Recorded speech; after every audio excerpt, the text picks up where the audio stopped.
Table देख रहे हो, ये स्कूल में रटवाई जाती है, पर आज मैं आपको एक ऐसा टेक्निक बताऊंगा जिससे आप ये आसानी से डिराइव तो कर लोगे ही, साथ में आपको ये आसानी से याद भी हो जाएगा।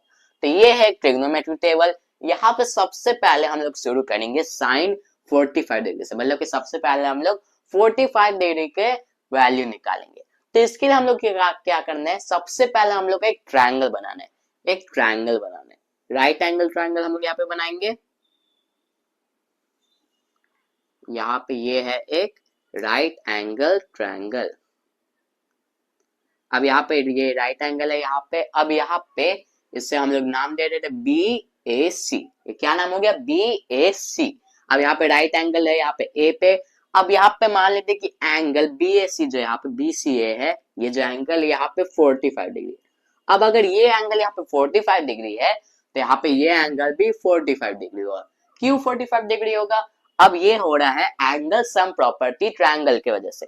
एक ट्रायंगल के एंगल्स का सम कितना होता है 180 डिग्री। तो 90 प्लस 45 कितना हुआ 135 हुआ, फिर 180 माइनस 135 कितना हुआ 45, तो ये भी 45 डिग्री हुआ। अब अगर यहाँ पे ये दोनों एंगल 45 डिग्री तो मतलब कि क्या हुआ, ये दोनों साइड्स इक्वल होंगे, ये दोनों साइड्स क्या होंगे, इक्वल होंगे, बराबर होंगे। तो अगर ये x होगा, अगर ये साइड x है तो ये वाला साइड भी x होगा, अगर ये y है तो ये भी y होगा, ये 2 है तो ये भी 2 ही रहेगा, क्योंकि ये दोनों साइड बराबर है। अब यहाँ पे अगर ये दोनों साइड बराबर है तो क्या हुआ, ये है एक आइसोसेलेस ट्रायंगल, ये हुआ एक आइसोसेलेस ट्रायंगल। अब इसी के मदद से हम लोग यहाँ पे साइन के वैल्यू, साइन कॉस टेन ये सब के वैल्यू निकाल सकते हैं 45 डिग्री की मदद से। तो यहाँ पे हम लोग सबसे पहले निकालेंगे साइन 45 डिग्री का, पर इससे पहले हम लोग ये निकाले, हम लोग को यहाँ पे ढूंढना पड़ेगा हाइपोटेनस। हम लोग को बेस पता क्या है, बेस है यहाँ पे सी ए, सी ए का वैल्यू क्या यहाँ पे x है, तो बेस का लेंथ हम लोग को पता है जो कि x है। वही हम लोग को यहाँ पे परपेंडिकुलर का भी लेंथ पता है जो कि है x, वो भी x है। अब यहाँ पे हम लोग ढूंढना हाइपोटेनस, तो यहाँ पे हम लोग कैसे ढूंढेंगे, ये हम लोग ढूंढ सकते हैं पाइथागोरस थ्योरम से। तो क्या होता है, ये h square is equal to P square plus B square, यानी कि हाइपोटेनस का स्क्वायर परपेंडिकुलर का स्क्वायर और बेस का स्क्वायर के बराबर होता है। तो यहाँ पे हाइपोटेनस का स्क्वायर यहाँ पे ये है, तो परपेंडिकुलर क्या है यहाँ पे x है और बेस क्या है x है, तो x square plus x square यही हुआ यहाँ पे। तो x square plus x square कितना होता है, ये होता है 2x स्क्वायर। वही अब अगर हम लोग को यहाँ पे h का वैल्यू निकालना है तो हम लोग क्या करेंगे, यहाँ पे स्क्वायर है तो स्क्वायर दूसरे साइड फेंक देंगे और तो यहाँ पे क्या हो जाएगा, रूट आ जाएगा। जब भी हम लोग स्क्वायर दूसरे साइड फेंकते हैं हम लोग को क्या मिलता है, रूट मिल जाते हैं, तो रूट 2x स्क्वायर हो जाएगा ये। तो हाइपोटेनस का लेंथ क्या आ रहा है, रूट 2x स्क्वायर। तो रूट 2x स्क्वायर का हम लोग क्या लिख सकते हैं, यहाँ पे x स्क्वायर का रूट हम लोग कर दे तो क्या निकलता है, x बचता है। तो यहाँ पे क्या लिख सकते हैं हम लोग, यहाँ पे लिख सकते हैं रूट 2x, या फिर हम लोग लिख सकते हैं x रूट 2, x रूट 2 हुआ यहाँ पे हाइपोटेनस का लेंथ। तो इसी तरह से हम लोग यहाँ पे साइन का वैल्यू अब निकालेंगे। अब जैसे कि हम लोग साइन का वैल्यू क्या होता है यहाँ पे p बाई h, यानी कि परपेंडिकुलर डिवाइड बाई हाइपोटेनस। तो हम लोग कुछ इस तरह करते हैं, साइन थीटा का वैल्यू निकालते हैं, यहाँ पे साइन थीटा, तो साइन 45 डिग्री हम लोग यहाँ पे लिख लेते हैं। साइन 45 डिग्री क्या होता है यहाँ पे p बाई h। तो परपेंडिकुलर क्या है यहाँ पे, परपेंडिकुलर हम लोग को मिला है x, परपेंडिकुलर है x, और हाइपोटेनस क्या है यहाँ पे, हाइपोटेनस है x root 2, x by x root 2। तो यहाँ पे x और x क्या हुआ, कैंसिल आउट बचा, क्या बचा 1 बाई रूट 2। तो 1 बाई रूट 2 हो गया साइन 45 डिग्री का वैल्यू, 1 बाई रूट 2।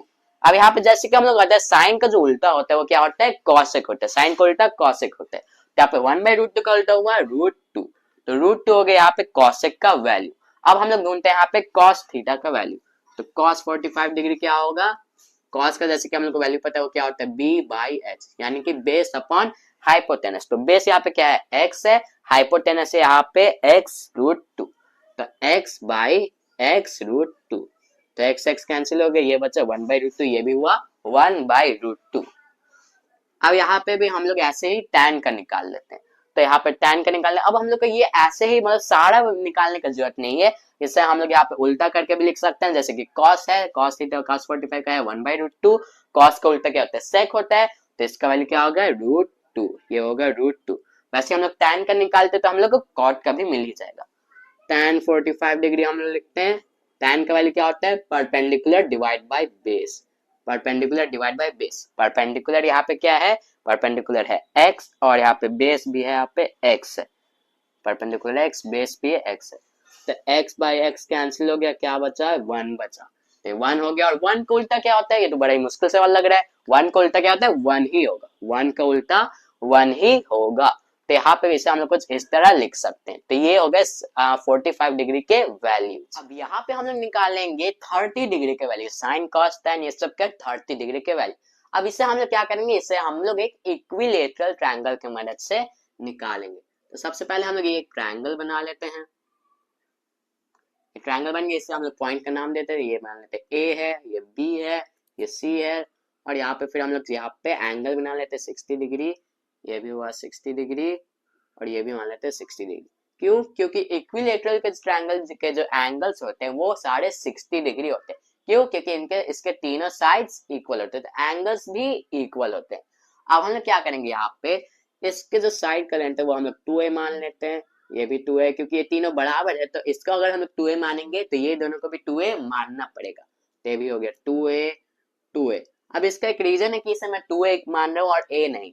क्यों, क्योंकि सबसे पहले हम लोग यहाँ पे इससे इसका परपेंडिकुलर बाइसेक्टर बनाएंगे। परपेंडिकुलर बाइसेक्टर क्या होता है, यहाँ पे जो परपेंडिकुलर बाइसेक्टर हम बनाएंगे वो कुछ इस तरह जाएगा। तो यहाँ पे क्या है, यहाँ पे 90 डिग्री फॉर्म होते हैं। तो यहाँ पे बाइसेक्ट कर, ये परपेंडिकुलर बाइसेक्टर मतलब कि यहाँ पे एंगल एक, यहाँ पे ये बाइसेक्ट कर, मतलब कि आधा में डिवाइड कर, आधा में डिवाइड कर। 60 डिग्री है तो यहाँ पे क्या हो जाएगा, 30 डिग्री हो जाएगा। ये वाला भी एंगल यहाँ पे 30 डिग्री हो जाएगा। अब यहाँ पे 30 डिग्री इसलिए हम लोग निकाले हैं ताकि हम लोग यहाँ पे साइन कॉस टेन ये सब का 30 डिग्री का वैल्यू निकाल सके। अब यहाँ पे हम लोग क्या करेंगे, ये अगर ये पूरे साइड का जो लेंथ है अगर ये 2a है, क्या है, अगर ये 2a है तो इसका लेंथ क्या हो जाएगा, a हो जाएगा। इसका लेंथ हो जाएगा a, इसका भी लेंथ हो जाएगा a, ये दोनों a हो जाएगा, क्योंकि ये पूरा यहाँ पे 2a है तो इसका a हो गया, क्योंकि इसे हम लोग आधे में डिवाइड कर। अब यहाँ पे हम लोग को यहाँ पे पता है कि ये बेस है, बेस यहाँ पे a है, यहाँ पे परपेंडिकुलर है यहाँ पे 2a, परपेंडिकुलर यहाँ पे हम लोग को परपेंडिकुलर यहाँ पे नहीं पता है, हाइपोटेनस है 2a, और हम लोग को ढूंढना है यहाँ पे परपेंडिकुलर। ये हम लोग कैसे ढूंढेंगे, ये हम लोग ढूंढेंगे पाइथागोरस थ्योरम के मदद से। तो यहाँ पे सबसे हम लोग लिखते हैं h square is equal to b square plus p square, या फिर p square plus b square. Hypotenuse का स्क्वायर हम लोग को पता है जो कि क्या है 2a, तो 2a का square is equal to b square, b क्या है यहाँ पे बेस है, a square plus p square जो कि हम लोग को नहीं पता। b स्क्वायर अगर हम लोग निकालेंगे, इस पॉइंट को नाम दे देते हैं, तो हम लोग को मिल जाएगा ad का स्क्वायर, ad का स्क्वायर। तो 2a का स्क्वायर क्या हो गया यहाँ पे, 2a का स्क्वायर क्या हो गया 4a square is equal to a square plus p square. अब 4a square minus a square करेंगे तो क्या होगा, यहाँ पे हम लोग को मिलेगा 3a स्क्वायर, यहाँ पे हम लोग को मिलेगा 3a स्क्वायर। तो 3a स्क्वायर हो गया वो परपेंडिकुलर स्क्वायर का वैल्यू होगा, 3a स्क्वायर हो गया यहाँ पे परपेंडिकुलर स्क्वायर का वैल्यू। अब यहाँ पे हम लोग को ढूंढना है, यहाँ पे 3a स्क्वायर है, यहाँ पे हम लोग ढूंढना है p स्क्वायर। तो p स्क्वायर अगर 3a स्क्वायर के बराबर है तो यहाँ पे p है, यहाँ पे स्क्वायर है, उस साइड हम लोग स्क्वायर फेंकेंगे तो क्या बन जाएगा, रूट बन जाएगा, root 3a square. Root 3a square यहाँ पे किसके बराबर हुआ, ये हो जाएगा a स्क्वायर का रूट करेंगे तो क्या मिलेगा, a मिलेगा, तो ये हो जाएगा a रूट 3, या फिर रूट 3a भी लिख सकते हैं, a रूट 3 लिखे या फिर रूट 3a लिखे। तो ये हो गया परपेंडिकुलर का लेंथ। अब इसी तरह हम लोग ये सब का वैल्यू ढूंढ सकते हैं, कैसे करेंगे, साइन का वैल्यू हम लोग को क्या है पता है जो कि है p by H, sine 30 is equal to क्या होता है p by H, perpendicular divide by hypotenuse, ये आपको हमेशा याद रखना है। परपेंडिकुलर यहाँ पे क्या हो गया a रूट 3, a रूट 3, पर यहाँ पे हम लोग इसे a रूट 3 नहीं लेंगे, इसका भी एक रीजन है क्यों नहीं लेंगे, क्योंकि हम लोग यहाँ पे इस पॉइंट पे खड़े हैं, यहाँ पे हम लोग किस पॉइंट पे खड़े हैं, a पे खड़े हैं, यहाँ पे हम लोग a पे खड़े हैं। तो अगर a से देखेंगे तो परपेंडिकुलर होगा ये, परपेंडिकुलर हुआ BD, और हाइपोटेनस हुआ 2a, और बेस हुआ यहाँ पे ये a रूट 3। यहाँ पे परपेंडिकुलर क्या हुआ, a हुआ। क्यों, यहाँ पे क्योंकि 30 डिग्री का एंगल बन रहा है तो हम लोग को 30 डिग्री का वैल्यू ढूंढना है, ना कि हम लोग को 60 का ढूंढना है। तो p हो गया a, और हाइपोटेनस क्या हुआ पे 2 है, तो a बाई 2a, a और a कैंसिल हो गया, यहाँ पे क्या बचा 1 बाई 2, तो हम लोग लिख लेते हैं यहाँ पे 1 बाई 2। वही साइन को उल्टा कॉसेक होगा तो क्या हो जाएगा 2 हो जाएगा। अब यहाँ पे हम लोग लिखते हैं cos 30 डिग्री का, cos 30 डिग्री का क्या होगा b बाई एच। बेस क्या है यहाँ पे, बेस है यहाँ पे a√3 बाई हाइपोटेनस। हाइपोटेनस क्या हो गया यहाँ पे, हाइपोटेनस है 2a, तो यहाँ पे a और a कैंसिल हो गया, बचा √3/2, तो यहाँ पे लिखेंगे √3/2। फिर हम लोग लास्ट में ढूंढते हैं tan 30 डिग्री का, tan 30 डिग्री, तो tan का वैल्यू क्या होता है, वो होता है परपेंडिकुलर डिवाइड बाय बेस, तो p बाई b। परपेंडिकुलर यहाँ पे क्या हुआ, परपेंडिकुलर है यहाँ पे, अगर ये है तो परपेंडिकुलर हुआ a, तो a बेस क्या हुआ यहाँ पे a√3, a divide by a√3, तो a और a कैंसिल हो, बचा यहाँ पे 1/√3, तो 1/√3 हुआ यहाँ पे tan 30 डिग्री का वैल्यू।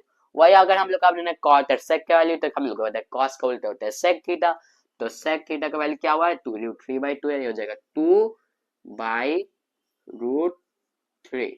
अब यहाँ पे अगर हम लोग को cot का वैल्यू देना है, ये क्या हो जाएगा tan का उल्टा, ये हो गया √3, ये हो गया √3। तो यहाँ पे हम लोग यहाँ पे साइन cos tan 30 डिग्री और 45 डिग्री भी ढूंढ चुके हैं। तो यहाँ पे हम लोग अब इसी ट्रायंगल के मदद से 60 डिग्री के वैल्यूज निकालेंगे। वो कैसे निकालेंगे, अब यहाँ पे 30 डिग्री के वैल्यूज निकाल रहे थे, तो हम लोग कहाँ पे खड़े थे, यहाँ पे खड़े थे। अब 60 डिग्री के वैल्यूज निकाल रहे, तो हम लोग यहाँ पे खड़े हैं, मतलब कि इस पॉइंट पे। यहाँ पे इस ट्रायंगल का मैं नाम देता हूँ BAC। तो यहाँ पे हम लोग ए पॉइंट पे यहाँ पे खड़े। अब यहाँ पे हम लोग निकालना है 60 डिग्री के वैल्यूज। यहाँ पे अगर हम लोग ए पे खड़े हैं तो परपेंडिकुलर क्या हो जाएगा, a√3 हो जाएगा। क्यों होगा, अगर यहाँ पे खड़े तो इसके हिसाब से यहाँ पे परपेंडिकुलर ये हुआ a√3, इसका वैल्यू हम लोग ने कैलकुलेट किया था। हाइपोटेनस क्या है 2a, ये हो गया हाइपोटेनस, और बेस हो गया a, जो कि ये हो गया। अब यहाँ पे हम लोग निकालते हैं साइन का वैल्यू, तो यहाँ पे निकालते हैं साइन 60 डिग्री। साइन 60 डिग्री का वैल्यू क्या आएगा, वो होगा p/h। तो परपेंडिकुलर क्या है यहाँ पे, परपेंडिकुलर है a√3, a√3 divide by hypotenuse क्या है 2a, तो 2a, तो a और a कैंसिल हो गया, क्या बचा √3/2, तो √3/2 हो गया साइन 60 डिग्री का वैल्यू, √3/2। वही साइन का उल्टा अगर कॉसेक होता है तो कॉसेक का वैल्यू क्या आएगा 2/√3। वैसे हम लोग cos का भी वैल्यू निकाल लेते हैं, cos 60 degree is equal to क्या होगा, base upon hypotenuse b/h। Base क्या है यहाँ पे, बेस है a और हाइपोटेनस क्या है 2a, तो a और a कैंसिल हो जाएगा, तो क्या बचा 1/2, ये बचा यहाँ पे 1/2, ये हो गया cos का वैल्यू हो गया 1/2। वही अगर cos को उल्टा sec होता है तो sec का वैल्यू क्या होगा, ये होगा 2, क्योंकि ये इसका उल्टा हो जाएगा। अब यहाँ पे आप लोग को निकालना है tan 60 डिग्री का वैल्यू, निकालते हैं हम लोग tan 60 डिग्री। इसका वैल्यू क्या होता है p/b, यानी कि perpendicular divide by base. Perpendicular क्या है a√3 डिवाइड बाय बेस कितना हुआ a, तो a√3 डिवाइड बाय a हम लोग यहाँ पे करेंगे, a√3 डिवाइड बाय a और a क्या हो जाएगा, कैंसिल हो जाएगा, क्या बचा √3, तो √3 हो गया tan 60 डिग्री का वैल्यू। अब कॉट को tan का उल्टा क्या होता है, कॉट होता है, tan का उल्टा कॉट होता है, तो कॉट का वैल्यू होएगा 1/√3। अब यहाँ पे बस बच रहे 0 डिग्री और 90 डिग्री के वैल्यू। अब हम लोग निकालेंगे यहाँ पे 0 डिग्री के वैल्यू, ये काम सबसे आसान है। तो पहले हम लोग कुछ इस तरह का ट्रायंगल बनाएंगे, यहाँ पे राइट एंगल हो गया यहाँ पे बी पे, और यहाँ पे एंगल ए और एंगल सी यहाँ पे 45 डिग्री होंगे। अब यहाँ पे 0 डिग्री पहले हम लोग समझते हैं, 0 डिग्री क्या हुआ, इसका मतलब कि कोई एंगल यहाँ पे फॉर्म हो ही नहीं, ये सीधा 0 है, इसका जो एंगल फॉर्म हो रहा है वो 0 डिग्री है। इसका मतलब क्या हुआ, अगर यहाँ पे ये हाइपोटेनस AC है और बेस है AB, तो हम लोग पहले लिख लेते हैं हाइपोटेनस यहाँ पे AC और बेस है यहाँ पे AB। तो यहाँ पे क्या हो रहा है 0 डिग्री है, जैसे हम लोग फॉर्म करते हैं वैसे क्या होता है AC जो हाइपोटेनस है वो बेस AB के ऊपर आ जाता है, हाइपोटेनस AC बेस AB के ऊपर आ जाता है। तो अगर ये इसके ऊपर आ जाता है तो क्या हुआ कि परपेंडिकुलर खत्म हो गया, परपेंडिकुलर तो बचा ही नहीं, तो परपेंडिकुलर क्या हो जाएगा 0 हो जाएगा, परपेंडिकुलर हो जाएगा 0। अब अगर यहाँ पे हाइपोटेनस आप बेस के ऊपर आ जाएगा तो क्या होगा, दोनों सेम लेंथ का होगा, दोनों सेम लेंथ का होगा। तो मान लेते हैं कि अगर बेस है 1 यूनिट, बेस है अगर मान लेते हैं कि 1 यूनिट है, तो यहाँ पे हाइपोटेनस भी क्या होगा, हाइपोटेनस भी होगा 1 यूनिट, तो हाइपोटेनस भी होगा 1 यूनिट। तो बेस और हाइपोटेनस दोनों का जो लेंथ होगा वो होगा 1 यूनिट, क्योंकि ये इसके ऊपर डायरेक्ट ले आ गया जब हम लोग 0 डिग्री फॉर्म करते हैं। तो क्या होगा यहाँ पे AC धीरे धीरे धीरे धीरे ऐसे आके AB के ऊपर ही आ जाएगा। तो क्या होगा, हाइपोटेनस और बेस दोनों सेम लाइन में होंगे और परपेंडिकुलर तो यहाँ पे बचेगा ही नहीं, तो परपेंडिकुलर क्या हो जाएगा, 0 हो जाएगा। तो इसी तरह हम लोग यहाँ पे साइन कॉस टेन ये सब के 0 डिग्री के वैल्यूज निकाल सकते हैं। साइन 0 डिग्री का वैल्यू क्या होगा, ये होगा P/H। परपेंडिकुलर क्या है यहाँ पे, परपेंडिकुलर है यहाँ पे 0 है और 0 डिवाइड बाय हाइपोटेनस क्या है, 1 है। तो 0 को किसी भी चीज से हम लोग डिवाइड करते हैं तो हम लोग क्या मिलता है, हमेशा 0 ही मिलेगा, हमेशा 0 ही मिलेगा। तो साइन का वैल्यू हो गया यहाँ पे 0। अब यहाँ पे क्या है, यहाँ पे कॉस का value, cos theta is equal to क्या होता है यहाँ पे, सॉरी ये होगा कॉस 0, कॉस 0 का वैल्यू क्या आएगा यहाँ पे B/H। यहाँ पे मतलब कि हुआ बेस अपॉन हाइपोटेनस, बेस क्या यहाँ पे 1 है, हाइपोटेनस भी क्या है 1 है, तो 1/1 क्या आता है, नंबर 1। तो बेस अपॉन हाइपोटेनस क्या आएगा, 1 आएगा। तो ये होगा 1, कॉस का वैल्यू 1 आ गया। अब कॉस का उल्टा क्या होता है, सेक होता है, सेक का वैल्यू भी हो जाएगा 1 ही हो जाएगा, क्योंकि 1 का उल्टा 1 ही होता है। अब यहाँ पे tan का वैल्यू निकाल लेते हैं, tan 0 डिग्री इसका वैल्यू क्या होगा, P/B, यानी कि परपेंडिकुलर अपॉन बेस। परपेंडिकुलर क्या है, 0 है, परपेंडिकुलर तो कुछ बचा ही नहीं है, तो 0 अपन क्या होगा, बेस क्या है यहाँ पे AB, बेस है यहाँ पे 1 हो गया, तो 0/1 क्या आएगा, 0 आएगा।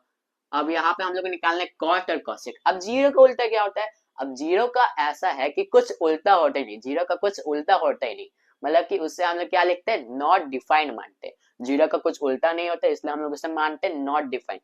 और नॉट डिफाइंड को हम लोग कुछ इस तरह रिप्रेजेंट करते हैं, कुछ इस तरह, ये है नॉट डिफाइंड, ये है नॉट डिफाइंड यहाँ पे। अब यहाँ पे हम लोग निकालेंगे 90 डिग्री के वैल्यूज। अब यहाँ पे हम लोग निकालते हैं लास्ट में 90 डिग्री के वैल्यूज। ये कैसे निकालेंगे, ये भी कुछ इसी तरह निकालेंगे। यहाँ पे 0 डिग्री निकाल रहे तो हम लोग क्या किए थे, यहाँ पे C को हम लोग कुछ इस तरह यहाँ पे AB तक ले गए थे। अब यहाँ पे हम लोग क्या करेंगे, एंगल को या एंगल A को यहाँ पे एंगल B के ऊपर ले जाएंगे, मतलब कि क्या हुआ, AC को BC के ऊपर ले जाएंगे ताकि ये एक 90 डिग्री बने। आप ये कुछ इस फिगर में यहाँ पे नीचे देख सकते हैं। तो यहाँ पे AC को अगर हम लोग जब यहाँ पे BC के ऊपर लाएंगे तो क्या होगा, बेस खत्म हो जाएगा, बेस बचेगा ही नहीं। तो यहाँ पे बेस अगर खत्म हो जाएगा तो क्या बचेगा, हाइपोटेनस और परपेंडिकुलर। क्यों, क्योंकि हाइपोटेनस डायरेक्टली परपेंडिकुलर के ऊपर आ जाएगा, तो इसका मतलब क्या हुआ, हाइपोटेनस और परपेंडिकुलर बराबर होंगे। तो यहाँ पे सबसे पहले हम लिख लेते हैं बेस 0 हो जाएगा, B इज इक्वल टू 0 हो जाएगा, क्योंकि बेस तो यहाँ पे बचा ही नहीं।